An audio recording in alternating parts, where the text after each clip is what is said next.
I am just about to get this live started. We are live currently on YouTube and on two of our TikTok channels right now. And so if you're joining us, welcome, welcome, welcome. This is one of the biggest subjects that you talk about in business that is done very poorly.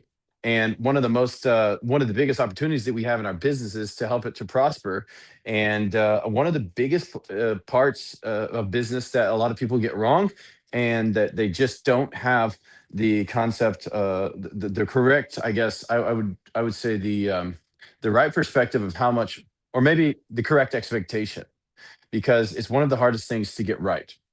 All right, so I just want to make sure with my trusty team member, Karina, are we good? Are we live everywhere? Everything looking good, Karina, right now?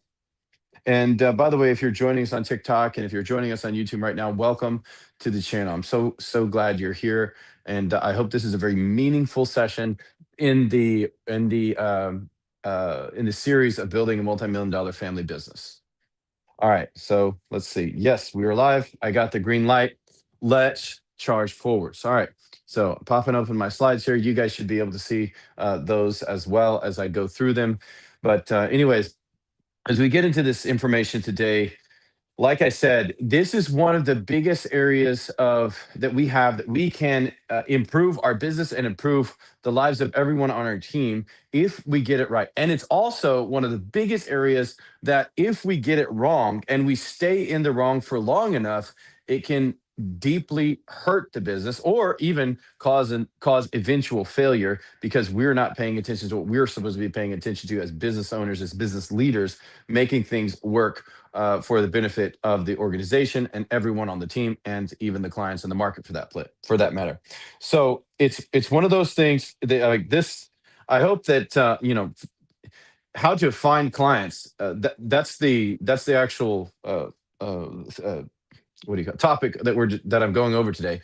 And if you have a business, or if you want to have a business, or if you know somebody who wants to have a business, or if you want to stay in business for the long term, then this is one of the series that you don't want to miss. This is the information that I wish I would have known about 15 years ago as I started working through business. Now, I've made lots and lots of really cool sales over the years. I've done a lot of work in the sales and marketing space myself. I'm still, when you're the CEO of an organization, you're still very much on the forefront with talking with and being involved with the tip of the spear activities in your marketing and sales teams, managing those direct reports in those areas and making sure everything is flowing smoothly. So this is something that I live and breathe and do each and every day, year after year after year.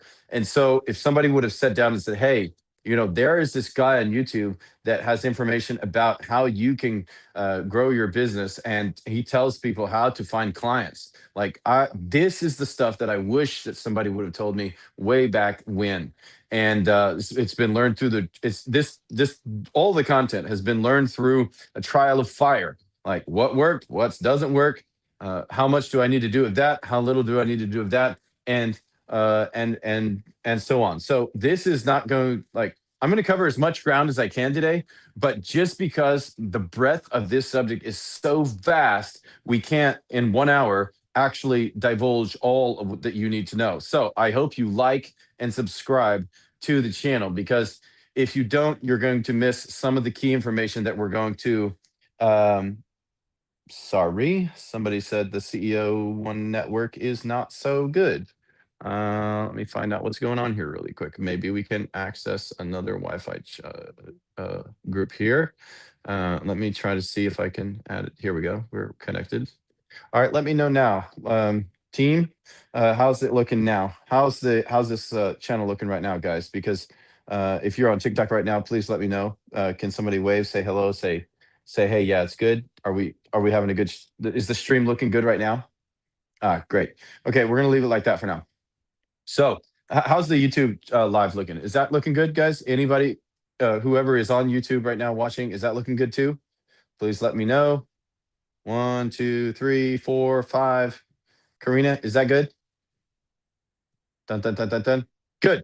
We're all good. All right, so we're going to keep going.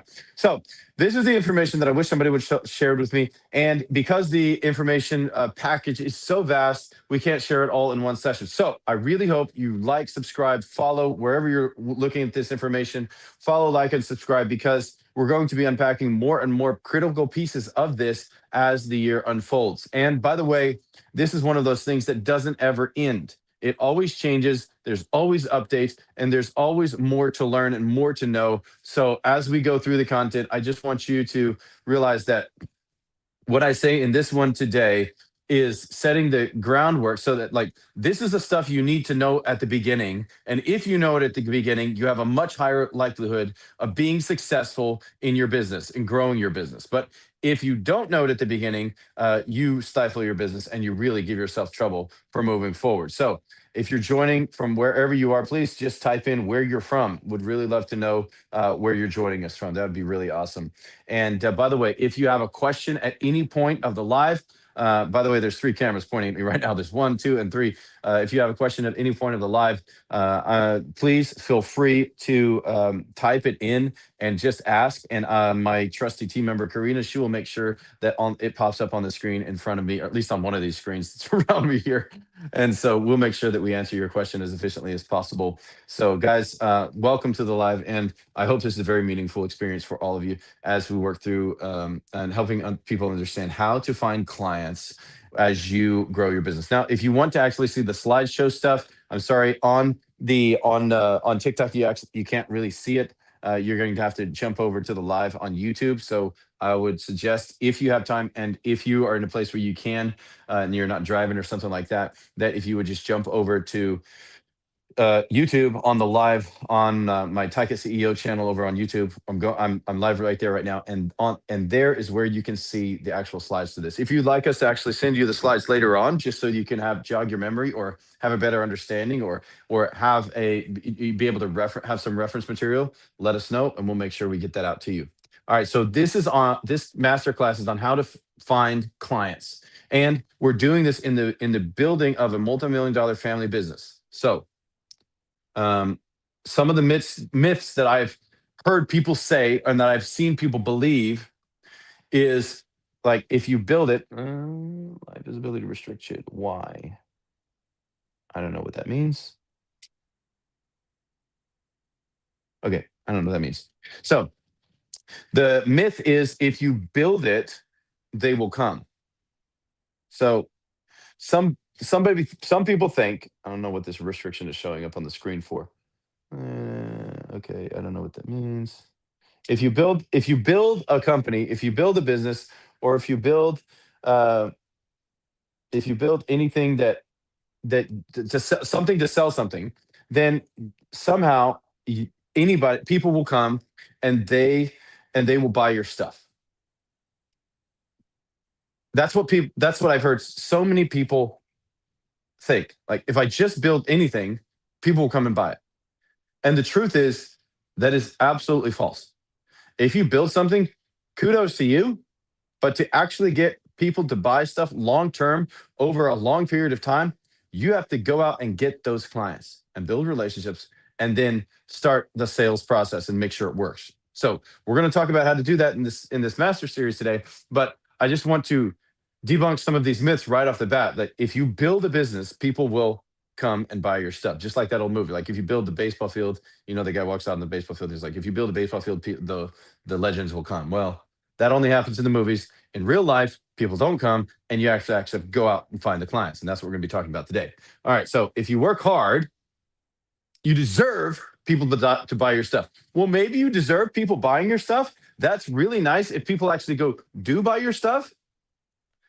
But the problem is, if you go bitter because nobody buys your stuff, and you thought it was going to be easier, and you thought more people would buy your stuff faster, and you would be able to scale your income faster, and then you get discouraged because they don't, because the world's not fair. It's like, okay, suck it up. The world isn't fair, and we go on. We have to build bigger, better, greater, and we have to figure this stuff out. So if you work hard, you deserve people to buy your stuff. That's a myth. You're going to work hard, but you have to work hard doing the right things in order to get a lot of people to buy your stuff. All right. Next, if you have a great vision and good intentions, you will surely prosper. You will not prosper if you don't know how to get clients. If you don't know how to get clients and you don't do it consistently, you will not prosper in business. So this is markets go up, markets go down, challenges come, challenges go. You have to have a great vision, but if you have great vision and good intentions, you might still fail. It's tough. Business is tough. The market is saturated. The market is always saturated in almost every industry. The only time that you can be in a market that's not saturated is if nobody really cares about the thing that's being sold and they don't need it, or you're a huge corporation and you're at the forefront of the next technological wave. Then, then you have then it's very easy to start to prosper at that level. But not it's not easy. I don't want to give any fake ideas here that somehow it will be easy to prosper at that level. It's not. It's still, they had to build the company to that level so that they could have that sort of view, that forward searching view, to be able to capitalize on those opportunities that are like once in a lifetime, that almost like they create. So if you have great vision and good intentions, and there's a lot of small Christian family businesses out there. I have a small Christian family business, and I'm one of you. But if you just have a great vision, you think that God is going to somehow make you prosper because He should make you prosper because you're good people. Uh, it's not. That's not necessarily what's going to happen. And so you have to do the things required in order so honestly, for the Christians and brothers and sisters out there, you still have to do the stuff that's required in order for God to be able to bless you, and so on. So if you have great vision and good intentions, it's great, but that doesn't keep you from failure. And I just want to remind all of you out there. So these are myths that I've heard, that I've seen people operate on, and they're like, well, it should be better, it should be easier, everything should be easier for us, and it's not. And so it must mean that God wants us to stop. No, it doesn't mean that God wants you to stop. You're just not doing what you have to do in order to get the clients. Really? Yeah, really. So let's start working on it. That's what we're going to be talking about today. So if you don't know who I am already, my name is Jason Ellinger. I'm the CEO of Taika Translations. We are a multi-million-dollar translation and digital services company. We provide language services to people all around the world, and we offer digital services and in-country agency services and consulting and leadership consulting to people in all walks of business, in all walks of life. And so if you have any questions or need any of those services, please feel free to reach out to our team on that side. But that's not what I'm here to talk about today. I'm just here. I just want to kind of give that preface so that you can know that as you listen to the content today, you're not listening to some blogger. You're not listening to some vlogger. In fact, I didn't even get on to any of these channels until about 12 months ago. I only started broadcasting any kind of content about 12 months ago, to actually just to continue to grow our brand and deliver more value in the marketplace, because we have other products that we want to launch and bring to life. And so as a process of doing all of that, these channels came about. And so that's why I do this. But my main goal today is to bring you as much value as possible, and to kind of give you the confidence that as you watch the content and as you listen through all of this stuff today, that you realize that that the stuff that you're listening to is content that's not, that I just didn't read in a book somewhere. It's content that you actually can trust, and that that has been tried in the furnace of trial and failure and success. We've achieved an incredible amount of success. My wife and I, we started our business on our card table in our living room about 11 years ago. This will be our 12th year in September. And we scaled it from zero to a multi-million-dollar company in that time.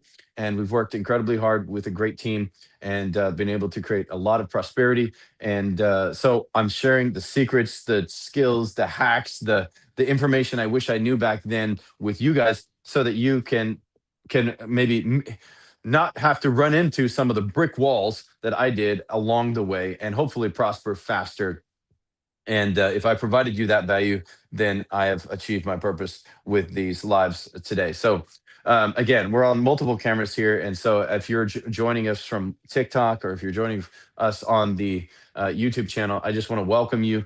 Thank you for hopping in. It means so much to me that you're here. And if you would, please like, subscribe, follow, like the live, follow us on this channel, because all the content that I'm talking about today has other pieces of the pie that I'm going to be adding in through more videos that we're putting out for the rest of the year. So I just want to make sure that if you hear the content of the video today and you think, oh, that's all I need, that's all that there is, well, it's not the case. There's more coming, and it constantly adapts. This information is like organic; it grows over time, and you have to grow personally with it.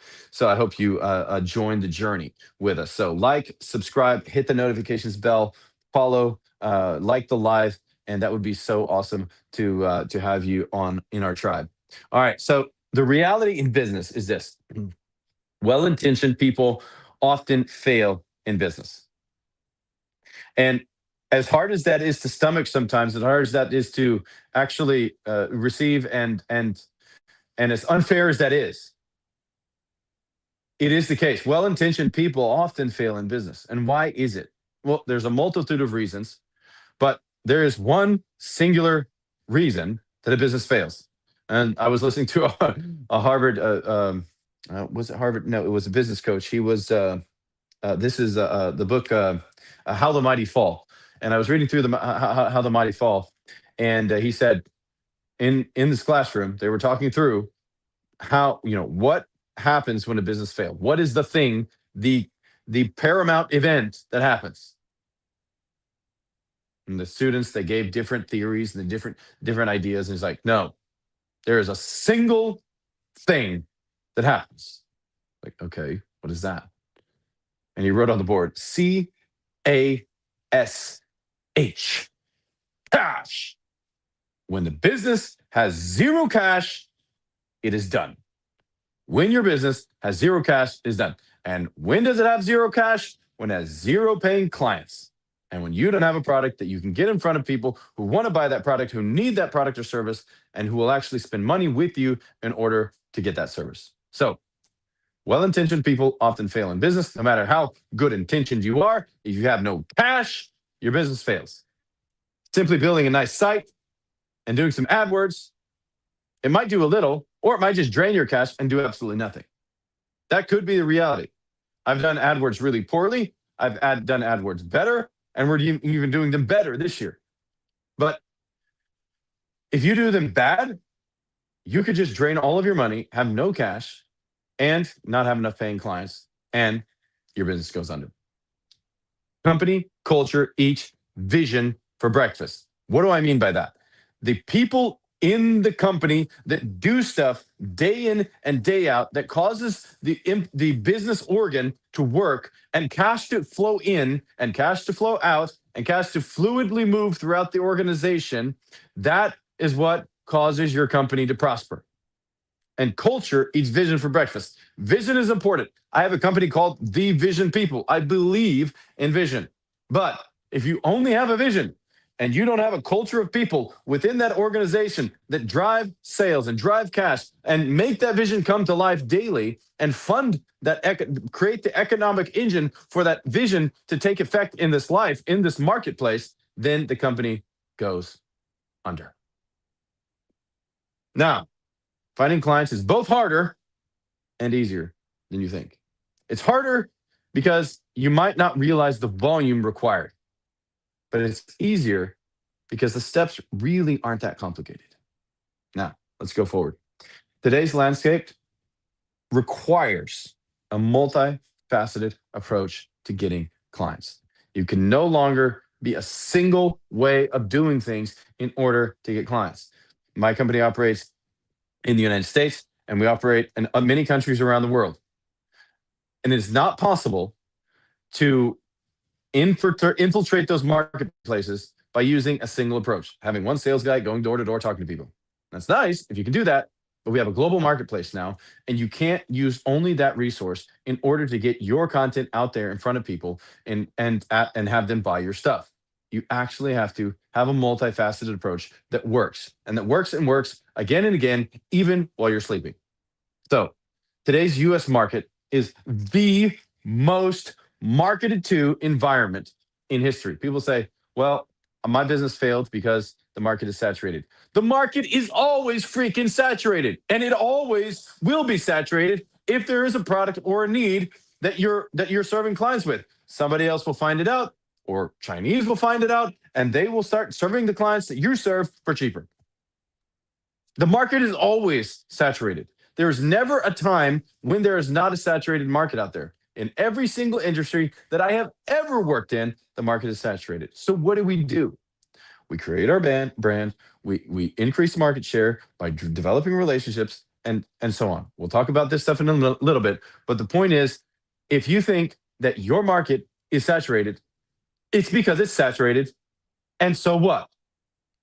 They're all saturated. Life's not fair, and we have to prosper anyways. And so, how do we do that?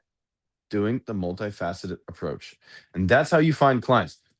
Okay, that's not all what I was going to talk about. I'm going to show you how to do that later. But my point is, you have to know this information if you're going to be successful as we work through. All right, inroads are built like bridges or roads. So if you think of a road is built. So what do they do first? Well, we need a road here. There's no road. Okay, so what do we do first? We excavate the entire piece of land. We have to get really far down into the earth so that we can get to a stable thing to build on, some kind of bedrock to build on. And then we have to bring our own sand and our own gravel and the different types of gravel and different sizes. And then we have to put layers of geotextile down to hold it all together, to keep it from falling apart. After we do all of that, we have to put another layer of gravel. After we do all of that, we have to put another layer of sand. After we do that, we can put the asphalt. And we have to put borders on the side, right? All these things have to happen in order to create that road or that bridge. There are so many little steps that build up to this beautiful machine that works, or this beautiful road that works and carries you from point A to point B. And that's how the marketing scene works. That's how getting clients works. It's not just, well, I made 10 phone calls today and I didn't get any clients. Boo-hoo me. No, you have to make the content, the phone calls, the visits. I mean, all of these things go together. We're going to talk about that in a little bit. In business, the requirement for new bridges is never done. So this is the point I want to drive home, guys. If you thought that if you built a business and you thought, okay, now I built all my sales channel, everything is flowing smoothly, we have all the clients that we will ever need, and we never really need to go and do any more. We never have to work or focus anymore on this aspect of finding clients, finding and getting and bringing new clients in the door. I can guarantee your business will suffer in about 5 years or less, because the environment will change, technology will change, the delivery method will change, something in this environment is going to change, and you will be surprised that now more people, have access to the same product elsewhere, and they can get it maybe even cheaper, more efficiently, faster. So we have to adapt over time in order to be able to maintain a system that continuously works and build new bridges all the time. The process of building bridges is never over. And we start with the foundation, and those relationships have to grow. And then we have to put all the elements in place so that we can always get from point A to point B. There's never a time in your business when you will stop building bridges. It has to continue day after day after day, year after year after year, or your business will ultimately fail. So the method for building the client bridge constantly changes, even though the principles are the same. So that's the good thing. The principles are very similar. From the time I did any sales way back 27 years ago, I started doing sales and marketing for my landscaping business with my brother. From that time until today, the principles of marketing have stayed very, very similar, but the methodology for carrying them out has vastly changed. That landscape has changed in ways I would have never imagined. I mean, just even think about 100 years ago, for example. So 100 years ago, we had, basically telephones, cars, radios. What other media? We had televisions, right? And so that's how people were able to get some of their content out. Or marketing and sales, the door-to-door salesman, right back in the 1950s. These door-to-door, these people that take they take a portfolio and they just walk door to door and they sell vacuum cleaners or pans or boxes or whatever they sell, or phones, or lightning rods, right? And people go door to door to door to door and sell stuff. That's how they did it back then. But fast forward 100 years, how many people do you have walking in your door, selling stuff? And you still see those commercials on television, just like they were back then. But now, how many people do you see uh, delivering? And how many effective phone calls do you get that you actually buy stuff when somebody calls? You don't do that. You're like, you hear a phone call, like, oh, you're a marketer, click, and then you go and talk to somebody, and then you go on Amazon and buy the same thing, like for 10 times cheaper. So the methodology has changed, but to build those client bridges, but the requirement to build client bridges is a consistent reality for all of us. But the principles, they are the same, and we're going to talk about that in a little bit. So hang with me. All right. So there's one caveat here. I've heard so many small businesses say this, and I think it's a big mistake. And it is. If you want to keep your business less than $1 million, then this is the slogan that you stick to. Well, all of our marketing is word of mouth. I've heard businesses that have been in business for 10 or 15 years say that, well, all of our marketing is word of mouth. And then a couple of years later, like, well, we're kind of struggling. It's like, yeah, you're struggling because you have no program to do anything in your marketing, and you haven't grown your marketing muscle. And so you don't know what the heck to do. And when all of this hits, the problem is, because the market is constantly changing, and because there's people out there in the marketplace providing value, and they're actually building their brands in your same space, it is possible that you get to the point where they're doing so much of it and they're making so much noise because they really had to work and flex that muscle, that you've come to find out, like, wait a minute, I've been doing absolutely nothing. I've been doing only word of mouth sales for my organization. Now we're kind of struggling because you didn't work on that muscle. And now they're already doing all the stuff and you got to catch up. And so it might require you to work way more than you thought you had to work in order to catch up to where they already are, just to get back to where you were a few years prior. So that's why it's very, very important. I've heard so many small businesses say that we only do word of mouth advertising. That's it. We survive on word of mouth. And it's nice. And that's great when you have word of mouth advertising, and when you have people popping up and just frequenting your business. But over time, if you want to go beyond the $1 million, you are not going to be able to do that consistently for years at a time if you only use this type of advertising, this type of worldview of your client acquisition system. So now what? Now what do we do? You have to have a marketing mix. Now listen, I just called it a marketing mix. I couldn't think of a better name for it. But basically, you have to have a marketing mix. You have to have things that are completely, these four elements, they must be a reality in your process in order to get clients. To find clients, these are the things that must be a reality. These four things. I'm going to break them down as I go through this video, but I want you to understand that these four pillars must be a reality for your client acquisition system. So you have to clearly understand how your product makes people's life better, and design your product so that it does. So this is really important. You have a product, like, for example, just take the people who sold ice boxes way back long ago. They sold a box. The box had ice in it, and you put your stuff in there and kept it cool. And every once in a while, Billy would show up in a little truck, and he had a block of ice, and he'd put it in your ice box to keep the ice box staying cool. And then somebody one day figured out how to do refrigeration. And all of a sudden, Billy, who kept showing up and never changed his methodology, he just kept showing up with a block of ice. People said, hey, Billy, we don't need you to show up anymore. Why? Because I got a refrigerator that replaces the thing that you do. Oh, well, what does Billy do? I have a barn full of ice. What am I supposed to do with that? I don't know. You're going to have a really cold barn, though. And so, in order to make sure that your product continues to be relevant in the marketplace, it takes constant research and intentionality to stay relevant. Now, it also takes building your brand so that people like the stuff that you do, and they actually have very positive interactions with you as they work through interacting with your brand.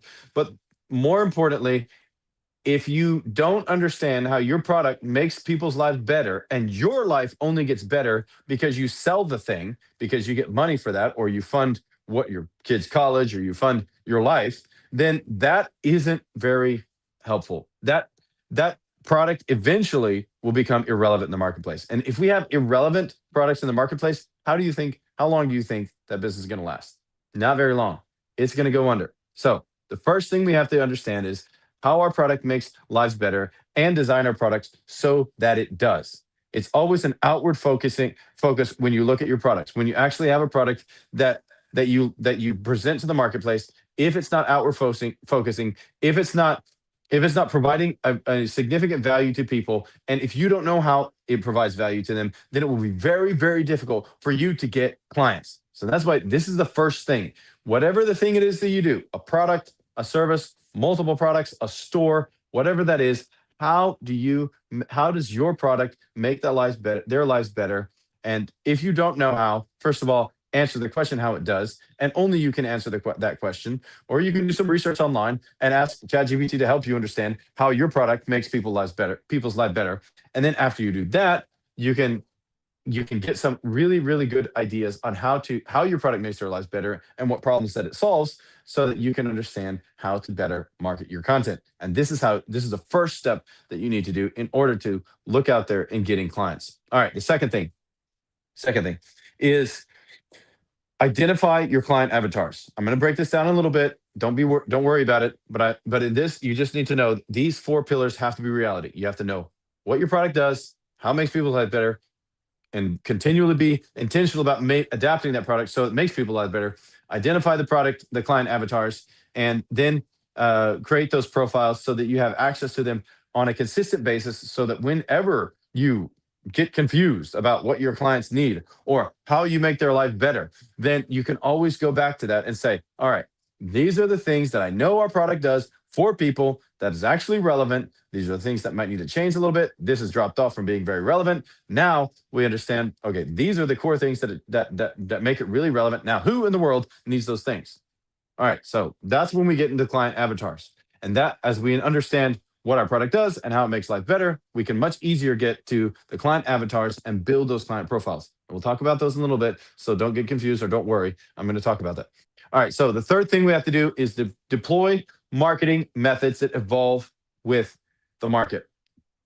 You can't be the guy who just brought the block of ice. You have to be the guy who builds a refrigerator and thinks about the system like, oh, we can build a refrigerator. Now it has a box. That's cool. And now we can put a box on top of that goes even further down in temperature, and it actually freezes stuff. And then we can help people keep things cool and frozen and make it more efficient and easier that way. And then, heck, we could use this for an air conditioner, and we can cool the whole house, and keep developing your product out. So deploy the marketing methods that evolve with the market, just like the market evolves, just like the methodology evolves. We have to evolve with that method, with the changes in the market. All right, this requires a lot of feedback loops. And the good thing about going out and finding clients is you get a lot of feedback. Well, you can get no feedback. That's also feedback. It means a lot of times that means, well, what you're doing, first of all, is good.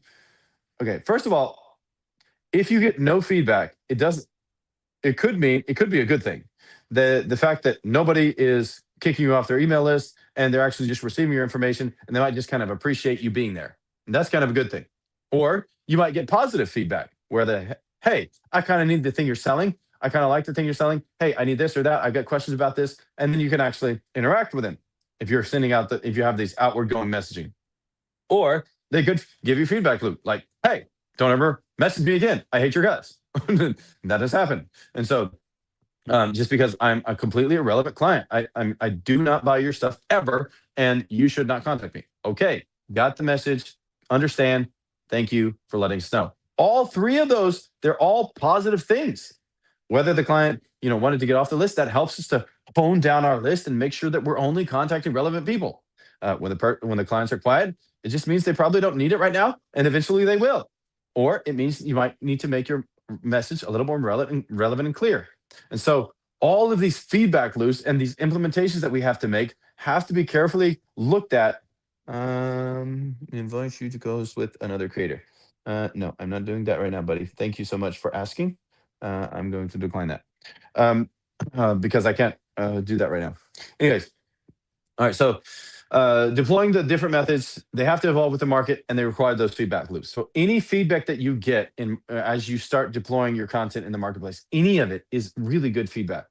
Now, the fourth thing is age old truths. Employ the age old truths. I'm going to talk about that on the second to last slide of this video. Now, product relevance. Our product must be clear. Too many products are unclear. When I talk to our clients about what we do, we sell language services and we empower people with clarity. That's what we do. And then, oh, how do you do that? Well, thanks for asking. Now I have the opportunity to further clarify. So, your job when you think about your product and when you want to get new clients is to figure out how to make the client the hero in the story. This has a lot more to it than you might think. And I'm going to talk about that in the video next week, actually. I'm going to break this part down because I thought about this in this series and I was like, man, I can't tell everything about this one thing in this video today. I need to help everybody understand the initial requirement, and then I'm going to go through and break some of these down to help further clarify what you need to do so you can get to from theory to tactical as fast as possible. And if you know me, if anybody who does know me, they know that I like to get from theory to tactical as quickly as possible because I know that people actually doing stuff, getting out of the marketplace and making something happen are the ones that actually grow. So the main thing you need to know in this section is that in order to get more clients, you have to clearly understand how the client is the hero in the story because they interacted with your product or service. How is the client the hero? They bought your product, and because they bought your product, they were able to, facilitate a birthday party, or they used your wedding planning service, and so because they chose the right wedding planning service that actually could provide all of these things that only you offer, that they actually were the ones who made who look really, really cool in the eyes of all of their friends. And they are the hero. Whenever you help the client understand how they are the hero when they interact with your stuff, then you have a much more viable product and a much more attractive one that people actually want to interact with and take advantage of and buy. And so this is one of the first steps in understanding how your product clearly creates the client as the hero in the story. And it helps you not become obsolete by disrupted marketing, disrupted markets or poor marketing. If you constantly assess how your product makes the client the hero, you almost never drop out of relevance because you delivering your product, making them more successful in their life, defeating some kind of dragon, making some of the negative or the disconnect go away in their life for my business, removing the lack of clarity so that people can actually move their lives forwards. You doing that thing with and them getting it from you causes you to stay on your toes and not to become obsolete as you provide this service. And so if you are working through delivering your products, staying with the client's mind having the client's mind in the forefront all the time is the only way that I have ever seen to be able to stay relevant. Now, there's a depth of marketing comment that I want to deliver to you at this point. The market is so vast that just because you think your product might be wiped out, it doesn't mean it will be. Because there are billions of people in the world. And the odds are that somebody needs your product. And so if somebody says, well, your thing is completely irrelevant, then gosh, there are so many examples out there of products that would be irrelevant because of advancements in technology. For example, people who sell finance and budgeting forms or finance and budgeting software. It seems like that would become irrelevant because now we have access to everything, all of this information at our fingertips. But somehow people still need help with that. And like hundreds of $1 million of businesses are built off of the sale of that stuff.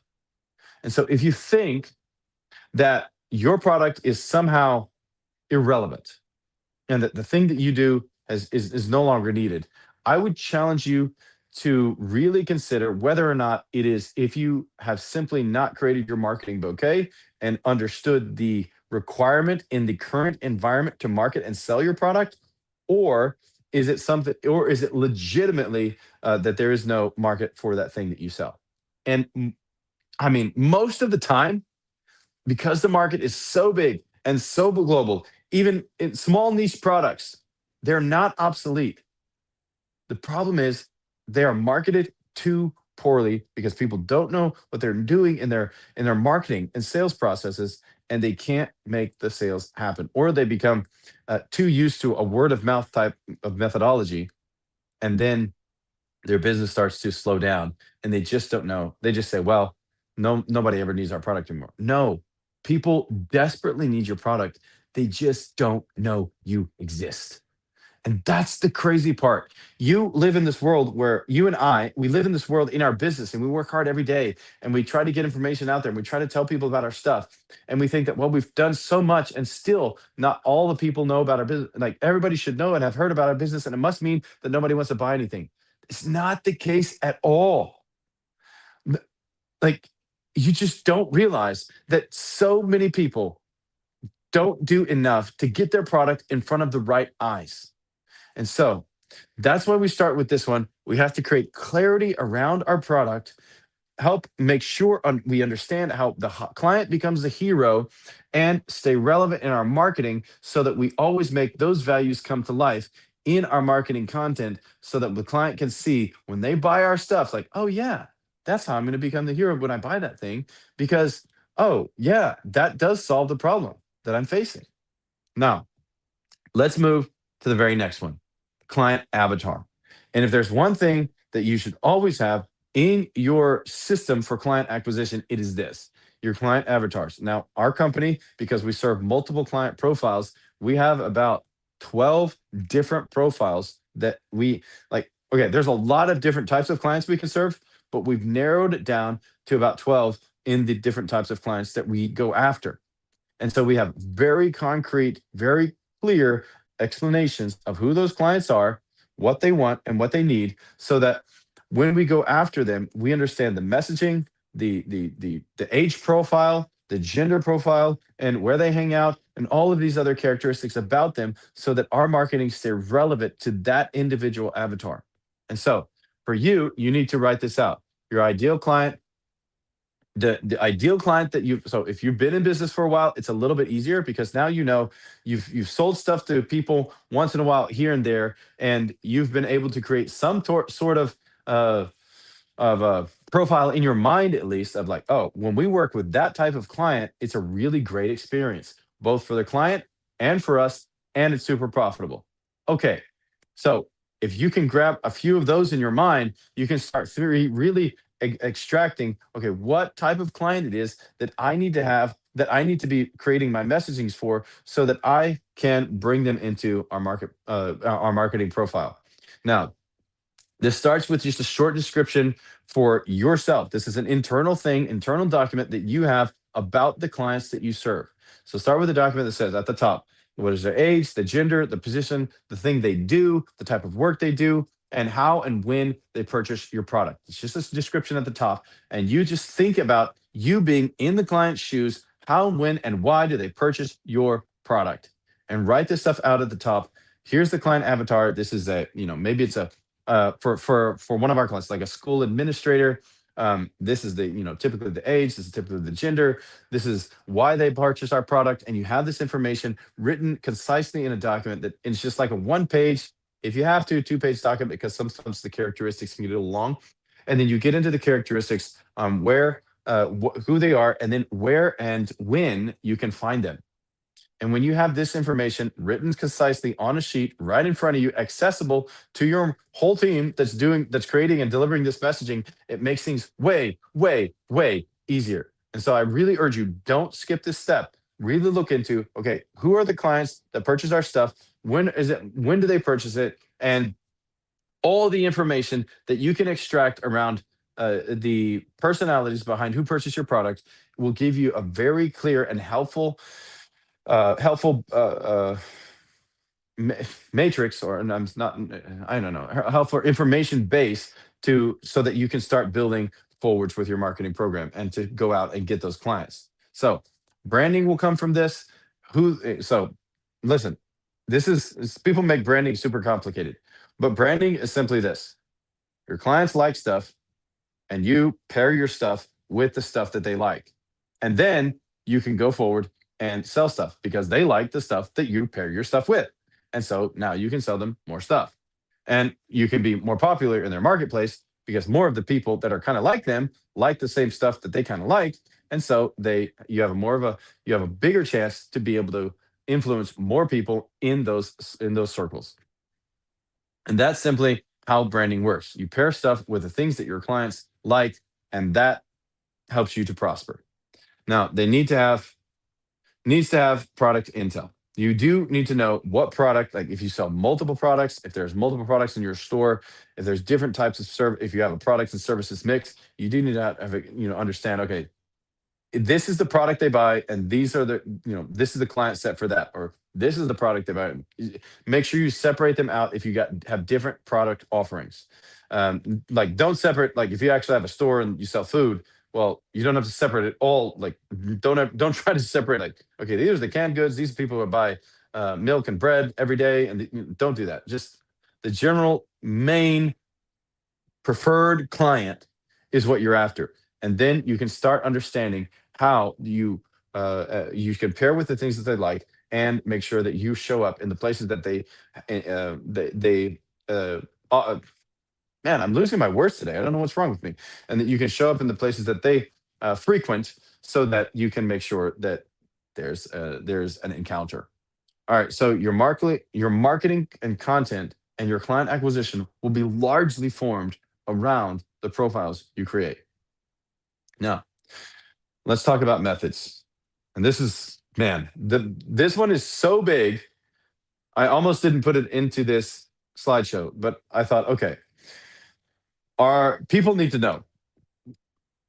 As I talked about I think in this slide here, no, no, this one.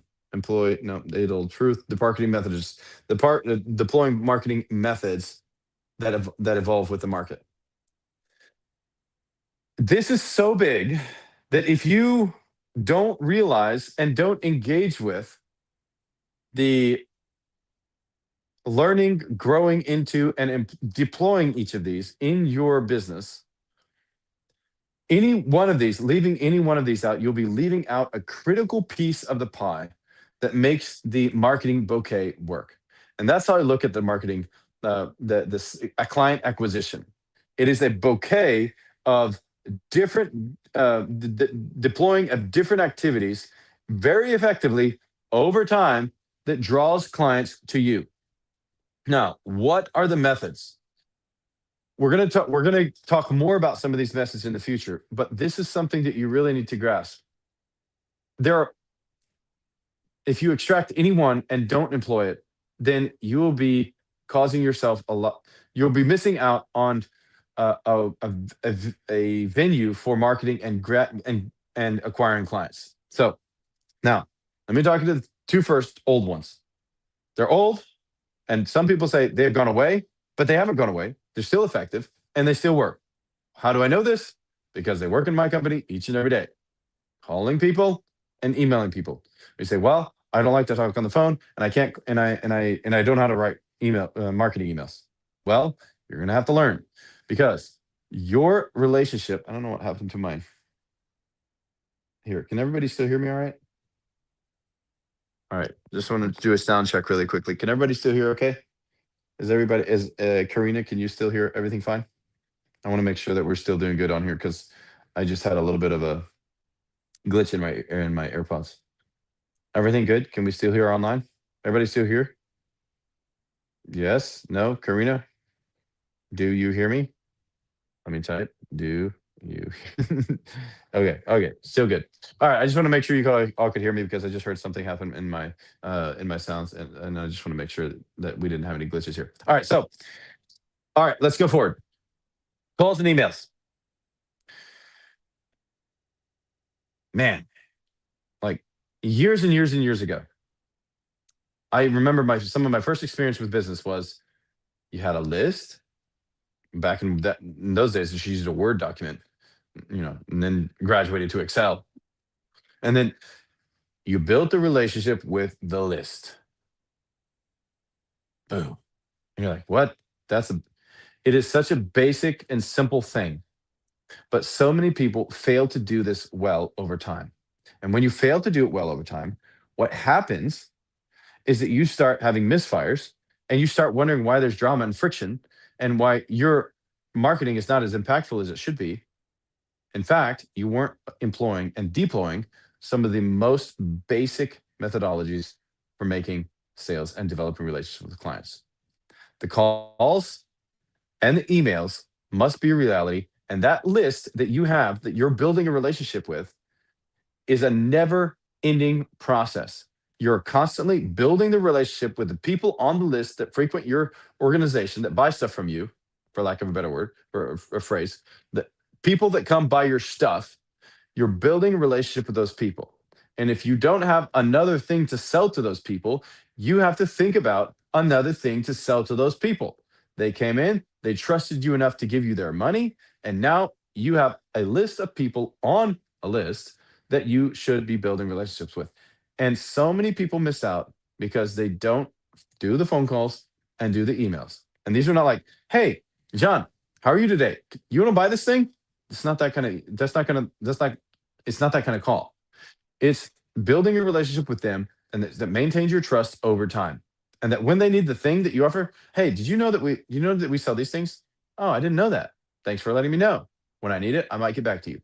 Great. And then you continue on and they continue on. And then they think about, hey, you know what? That nice person called me and talked to me about this thing. And I actually need one of those right now. And guess who they're going to come back to? They're going to come back to you because you have a relationship with them and you've maintained that over a really long time. And if you do that year after year after year, your client list will become better and more profitable and grow. So calls and emails, I know they're old. I know that, like, it seems like that shouldn't be on the list anymore because we're too far advanced. But believe me, they are very, very, very powerful in the sales process, in the client acquisition process. So when clients come in the door, make sure you get their information, make sure you don't violate any privacy and data laws, but how you save it, and then set up a system where you develop and build a relationship with them over time. Next, online meetings. So many people skip this or they're afraid to do meetings. Don't skip this and make sure that it's a part of your process. Calls, emails, and online meetings are some of the easiest marketing that you can possibly do and the cheapest. So, especially at the beginning of your organization, the calls, emails, and online meetings are something that has to be happening constantly. This should be a part of your reality no matter what point of your business you're in. You should always be meeting with people, calling people, and emailing people. Now, your team, after you get a team, you actually build out different team members on your team who work on each of these categories. And that's how you start to be like, you don't just do all of this yourself. Because if you try to do all of this yourself, you will get burned out. And so that's something I just really want you to understand is you can't do everything alone.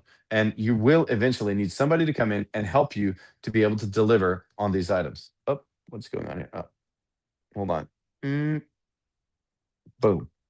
All right, just had to make sure that the live didn't stop. So, if you're going to be delivering day after day after day on all of these things, um, you're going to need help. So, if your business, that's why it always bothers me when I hear a business owner say, "Well, we only grow by word of mouth."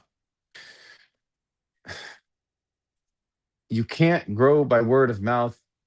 You can't grow beyond about $1 million or so by word of mouth alone. And it's not going to sustain you for many, many years ahead. And it's another way of saying, I don't really have to build a relationship with my list. I am too good. People just tell other people about me.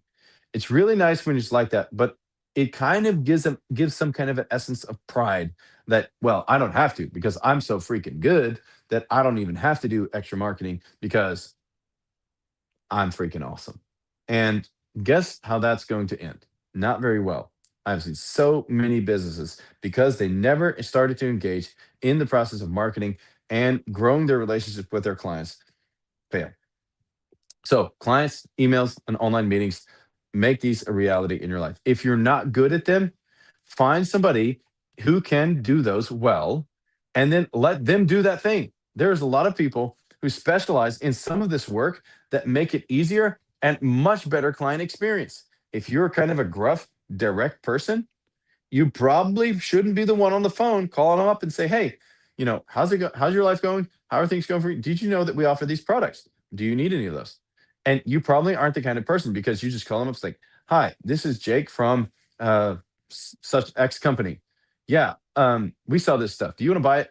Okay, that's probably not going to work because they're probably going to kind of hate your guts after they receive that phone call, and then they aren't going to answer the phone anymore.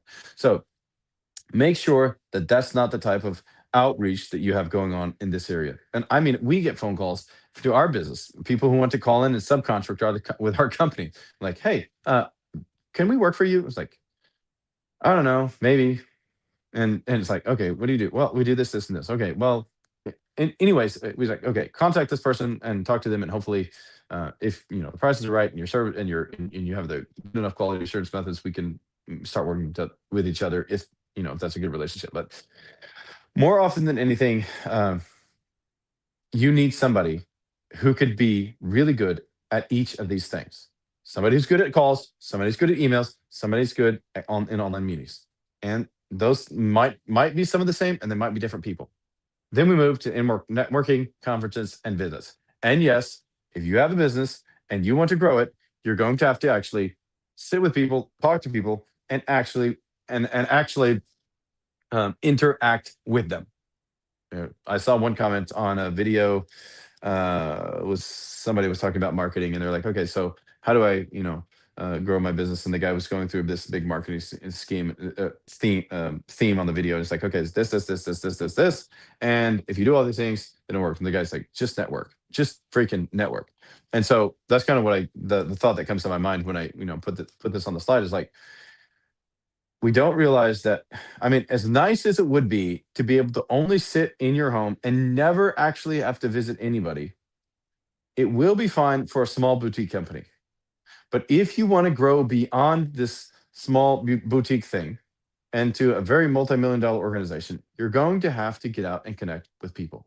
And so don't think that um, simply because your product is an online thing, that there's never anywhere that you can interact with anyone who might want to buy that. There are, oh my gosh, there's thousands of conferences going on all over the United States where you can visit and talk to people and tell people about your stuff. And you have no idea who you're going to meet and how it's going to help you propel your business forwards. There are people searching for products and searching for people to sell products in their stores all over. And if you have a great thing that nobody knows about and nobody ever sees because you never show up anywhere, they're never going to know. So you have to show up in front of people in conferences, at networking events, and even individual visits to people who buy your stuff. Now, it doesn't mean you go to door and you take a portfolio with you and just go knocking on other people's door and bother people and harass people. That's not what I'm talking about. What I'm talking about, actually showing up where the people who buy your stuff like to be and where they like to be, and kind of talk about the stuff that you sell. And those places, you got to be there in order for them to start relating to you. Because those people who are there, they're the ones making the sales and they're the ones interacting with people on a very, very, very, very intimate level. So show up at the conferences and make sure you're actually live and in person where people can see you. Because oftentimes it's not that your business is sucks and it's not that nobody wants to buy your stuff. It's that people freaking don't know you exist. All right. Now, if you're on here, if you pop through, like the live, please. I would really appreciate that, and follow us on here because I started doing this content about a year ago, and a lot of people have said that they've been very, very helped by it. And so, if it's been meaningful to you in any way, please like the live and join the journey because I share content like this every single week to help people prosper. Now, next thing, online stuff. This is vast. All right, this is one of the biggest areas of all of this work. He's like, I thought you were going to talk about how to get clients. I am talking about how to get clients. What you might not realize is it takes vastly more than what you're currently doing or what you thought needed to be done. So that's what that's why as I talk through this stuff, you're like, wow. I mean, that's how you get clients. Yes, that's how you get clients. All right, so online stuff, social and ads and everything. It is huge. It is way huge. Why is it way huge? Because there are so many different profiles, so many different social media channels that you have access to. You notice that right now we're on YouTube, we're on TikTok, we're on a second TikTok channel. Why? Because there's so many avenues to distribute your content and to be out in the marketplace. It takes a lot of work. And then this day and age, for example, 10 years ago, are we good? I got some on my screen here. It was kind of getting a little choppy. Anyway, in this day and age, because we have had such an advancement in technology, you have so much more access to broadcasting great content about the stuff you sell and helping people know about your stuff much in a much broader audience than you ever did before. And so we're talking about Facebook, Instagram, TikTok, YouTube, and all the other platforms that you have available at your fingertips to be able to broadcast what it is that you sell and how you can get it in front of them. And if you have, if you haven't started this yet, you're already behind.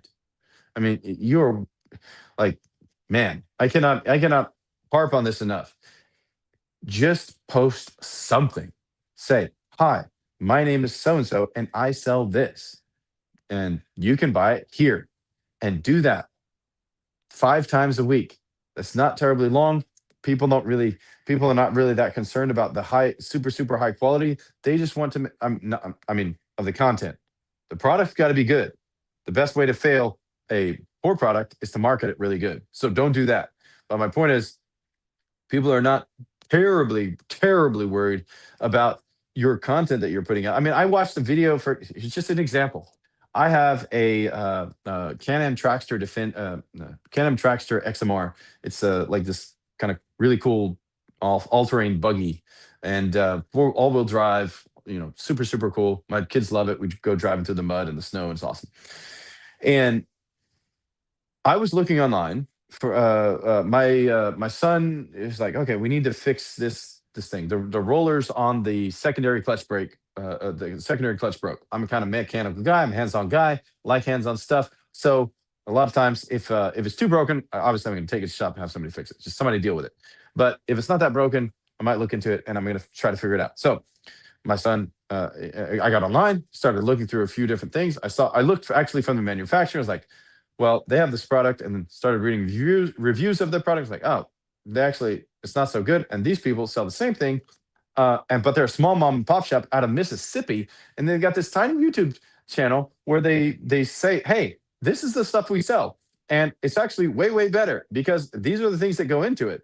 If you want to buy it here, and it's actually a lot more expensive than the ones you can buy from the dealer's website, but is made way better. And they have a lot of reviews, and they have a lot of content online explaining how, why, and what it is and where you can access it. And guess what? They sell hundreds of thousands of these little things. And they only work on the clutches for ATVs or UTVs. That's all they do. And they provide these little products that go on those things. And they have a tiny little YouTube channel. The quality's kind of okay. And they broadcast this content all the time. And they sell and sell and sell and sell and sell. And you can too. So if you don't like being in front of camera, okay, then you're like me. Okay. I didn't like to be on camera. I don't like to be in front of people like this. But here I am on the camera talking to you, and I'm not dying, and neither are you. So it's obviously okay, right? So my point is, if you're going to be in business today, you have to have a social media presence. So many people shy away from this, and they're scared of this, or they just don't think they have the expertise to do it, and they just don't realize all they have to do is take a smartphone, do a little bit of lighting, and start telling people about what they sell. It's like, take a video of you telling people about what you do. If you have to, create a script on ChatGPT so that you can go, it's like, okay, this is the thing I sell. This is what I want to tell people, and then just create a script and practice the script a few times, and then make a video of you saying what's on the script.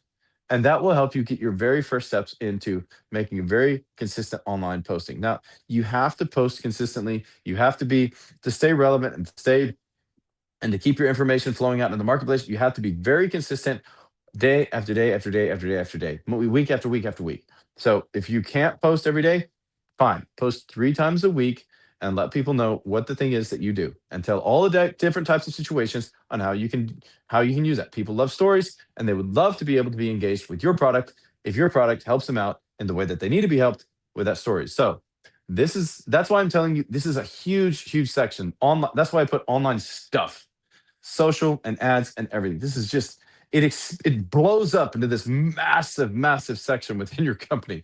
And our company in this area is just getting bigger and bigger and bigger because it's such a massive area of opportunity. And so many business owners, especially if you've been in business for 25, 30 years, you're like, well, you just may not be aware of how much this area of business has changed and how much opportunity lies there where you're not. So make sure you are on the social media, and that means Facebook, Instagram, YouTube, TikTok, X. What is it? Twitter turned into X, and the other socials. And that's why I say online stuff, because it's everywhere. But first, at the very beginning, at least start doing something for crying out loud. If you have never done anything, choose one platform and post every week. Choose one platform and make a piece of content of you talking about the stuff that you do, and do it every single week. And this is how you drive more and more clients to your organization. I have a confession to make. I didn't do this for the first 8 years of our company. I wish, I desperately wish, I mean, so wish I had. I mean, I just, because I didn't have time, I didn't have resources, didn't have expertise, was too shy to be in front of a camera. I have a lot of excuses. But after I started to do it, it created such a benefit for the entire organization that I would never go back to not getting content out in front of people ever again. And so that's why I'm trying to deliver this to you, so that you, as you start your organization, as you are running your company, that you create your company avatar. Okay, so you have a client avatar. Don't get these two mixed up. You have a client avatar and you have your company avatar. It means the face, like the mascot for the team.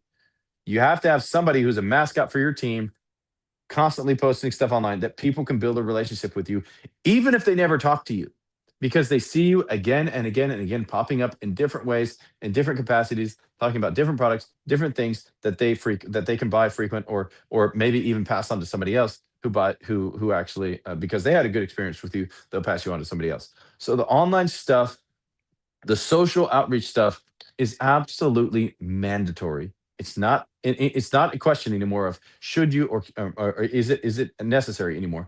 It's absolutely mandatory if you're going to grow beyond a very small boutique company. So I would encourage you to start posting. If you have never done it, make a video and select a single channel and start doing once a week.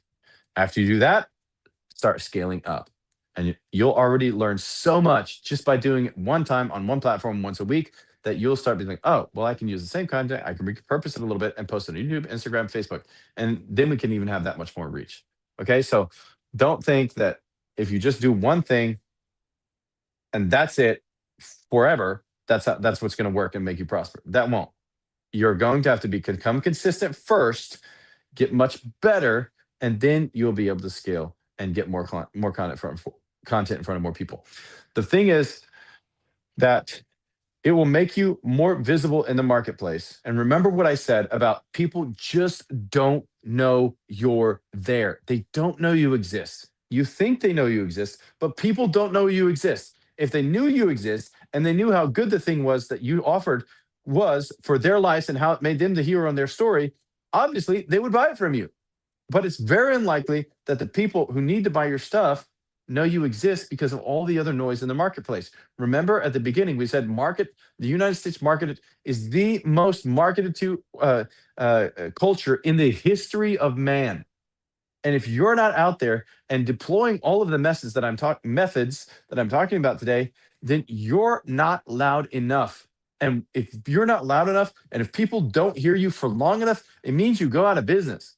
So you have to make a lot more noise. That's what all of this stuff is about. The calls, the emails, the online marketing, the building the relationship with the list, and building a relationship with people that you might not ever meet because they're interacting with your stuff on your social media channels. They see your likes, they see you talking with your spouse, or they see you talking about the product, they see you helping people, they interact with your stuff, and now all of a sudden your company starts to grow. You start to get phone calls, you start to get inquiries, you start to get emails coming through, you start to get DMs because people now can see you.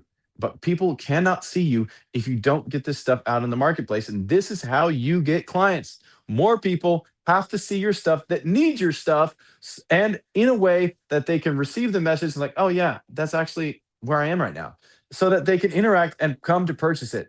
If they can't, and if they don't, you won't sell stuff.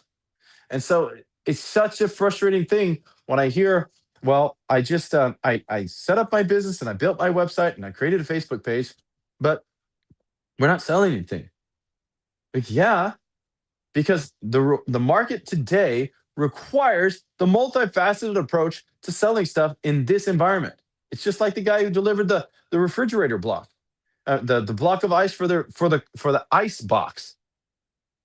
It's not like that anymore. There's a plethora of products and a lot of noise in the marketplace. You have to establish yourself, your authority, and you have to get out in the marketplace and deliver value.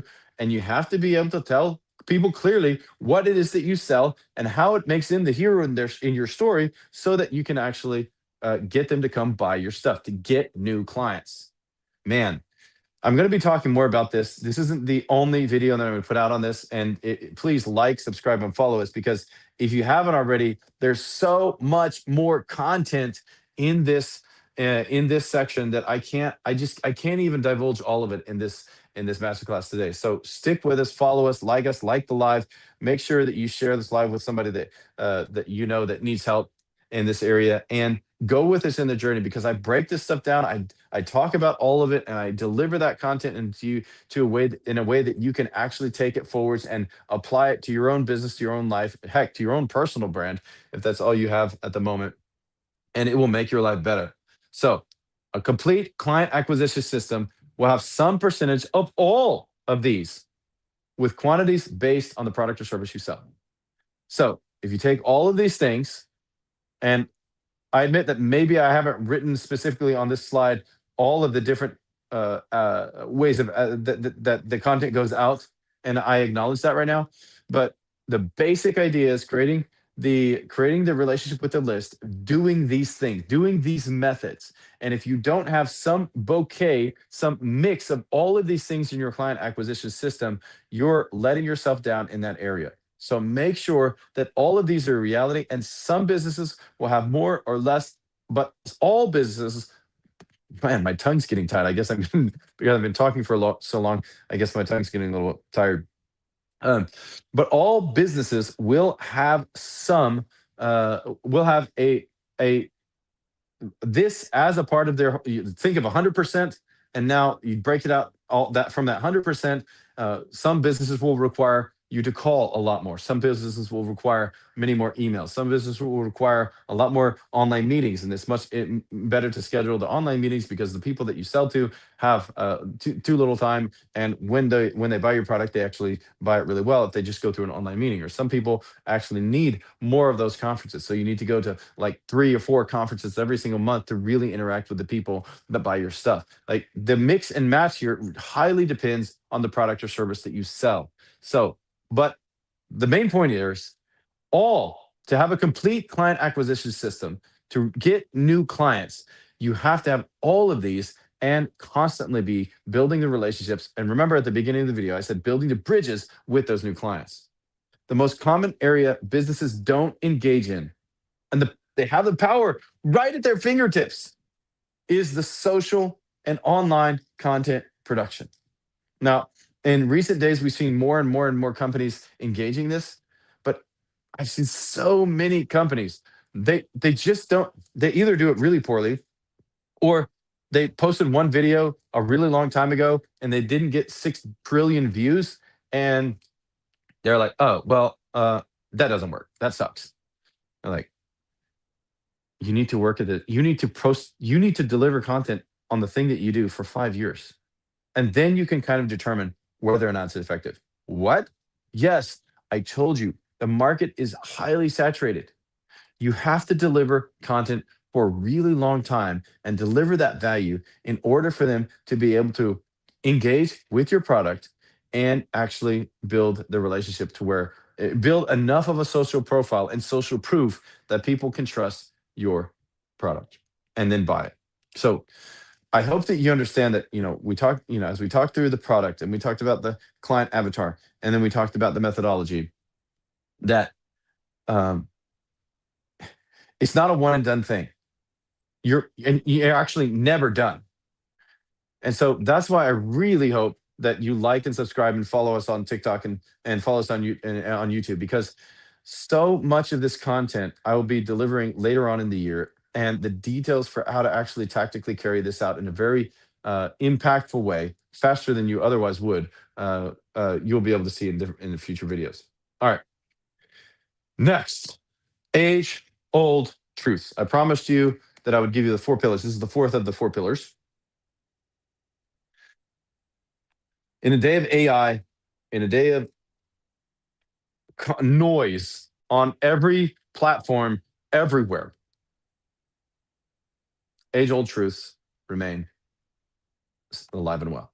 They haven't changed. People do business with people. And this is why I'm trying to convince to you and convey to you that the methodology, the interactions that you have with people matter so much. The more you interact with this marketplace, the more people see you, the more people see you say, "Hey, my name is John. I sell this thing.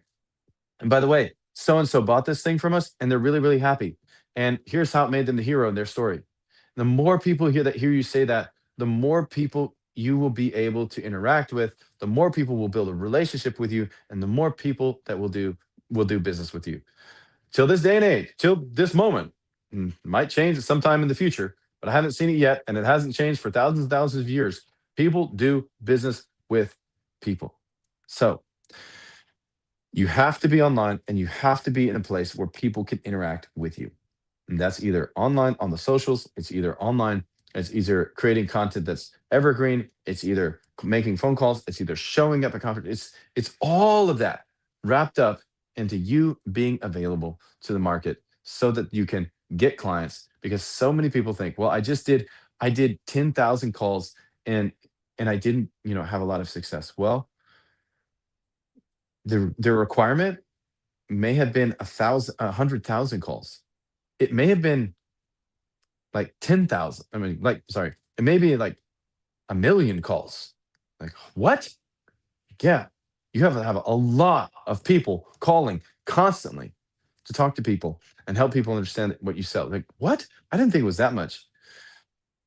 It's vastly more than you think. And this is why so many businesses fail. They don't realize, in order for people to do business with people, they have to be in front, available, and constantly readily available to do business with. That means with evergreen content online. That means with the constant outreaches for the campaigns, the email campaigns, the calling campaigns, and the other social media campaigns that you're doing. That means all of that has to happen consistently for you to be able to continually build relationships with clients and serve people.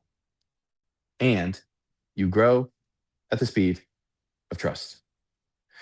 Listen, no one can trust you if they never see and they never hear and they never relate to you in any way. Just think about that for a second. No one can trust you if they never see, hear, or relate to you in any way. And how are they going to see, hear, and relate to you in an oversaturated market with lots of noise? You've got to be out there in the marketplace making noise and interacting with the people so that you can actually, so that they can actually understand how you provide value to them. You can sell them stuff, and that you can bring them into your tribe. Otherwise, you'll never be able to grow because this age old truth remains the same. You grow at the speed of trust. That's the same reason any dollar bill that you have in your wallet, no matter what country you're in, the only reason that it has any value is because people trust that it has value. And then people trust that when you give it to them, when they take it to the bank, they're actually going to say that, oh, this has this amount of value based on the number stamped on the bill, or what have you. There's a lot of digital transactions being made nowadays, but you grow at the speed of trust, and no one can trust you if they never hear or relate to you. So this is how you get clients. People do business with people. You grow at the speed of trust, and you cast a wide net. This is an age-old truth. I mean, this was way back when I first heard this, when there was no digital marketing out there in the marketplace at all. Cast a wide net. And what did that mean? I mean, broadcast cast of flyers. I heard this story one time of an entrepreneur. He was like, he was sitting with a guru in his space that he was offering very similar services in. He was like, okay, so how come I'm not as successful as you? And the guru was sitting there was like, well, what are you doing? Like, what is your outreach, and what is your, how are you getting out in front of people? It's like, well, we're doing this on our socials. We're doing this and this and this. And it's like, okay, well, how about your flyers? Because a lot of times how that guy did it, he distributed flyers. His company distributed thousands of flyers. It's like, okay, so um, what you need to do, why don't you go try this for 3 weeks? Go try distributing flyers and make a batch, and then go put them on people's cars. I'm not suggesting that you do this, but this is what the guru was telling this guy to do. And he said, okay, I'll go do that. So 3 weeks later, they met again, and he's like, okay, so how did your flyer thing go? He's like, well, I did exactly what you said. I distributed all of the flyers, and the only thing I got was a very angry person calling me back about me putting a piece of trash on their Mercedes. And it was like, it was like, oh, well, that's not very good results. It's like, okay, can you tell me how many flyers did you do? He's like, well, I did like 500.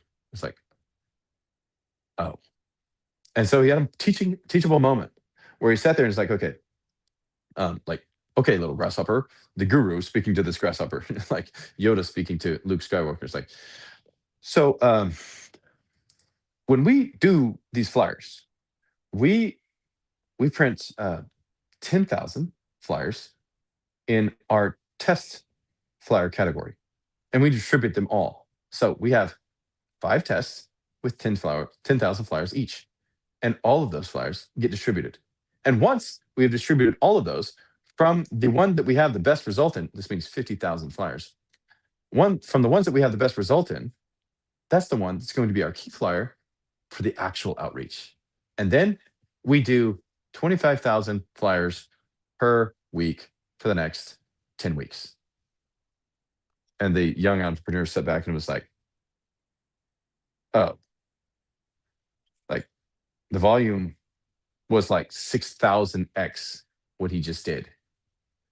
And he realized that when you cast a wide net, the width of the net that you think needs to be casted is exponentially larger than you think it needs to be in order to get new clients, in order to bring clients in the door. And so that's what I'm trying to convey to you today. If you're having trouble going out on the marketplace and getting clients, the net is bigger. What you're doing, double it, triple it, do more.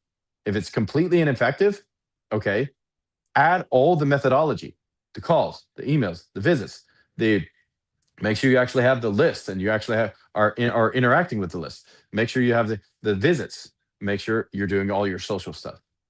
You do all of that, it becomes highly unlikely that you will not succeed.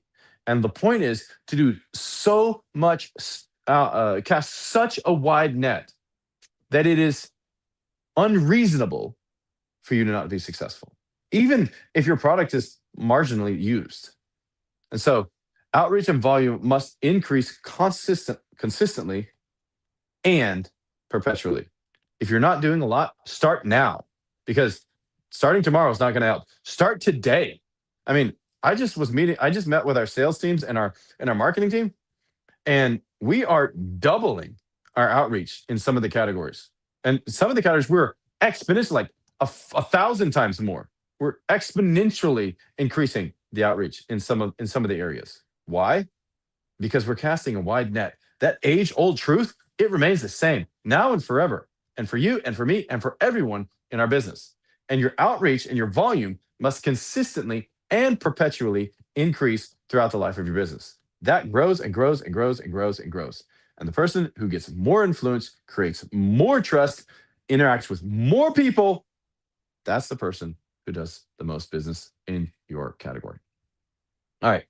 And the third and the last thing is this: who can be more uncomfortable for longer wins. Play the long game. If you stick to comfort, to what you know, it guarantees mediocrity. At best, it guarantees mediocrity. And at worst, total failure. So remember this. If you can just outlast some of the competition, they can't, so many businesses cannot do this. They cannot stick with something hard for a really long time. They can't. And why? Like, what do you do? They cannot, they can't post the content. They can't make the calls. They can't make the follow-up emails. They can't do the content for long enough. They can't post yet again. They can't be rejected yet again. They can't post another video and only get like 7 views because they haven't posted a video in 3 weeks. Like they can't post again and again and again and feel all that rejection and feel like, oh, people don't love me, and just continue doing it yet again. They can't do that because it's too psychologically challenging. But the one who can be uncomfortable for longer in this game, in the business game, wins. Play the long game. If you stick to comfort, it's like, oh, well, nobody likes me that much. They don't watch the content so much. Okay. You're going to guarantee that your marketing is mediocre if you have no outreach in this area. And at best, I mean, that's the best scenario. At worst, over time, you're going to fail. If you've been with me this far, thank you.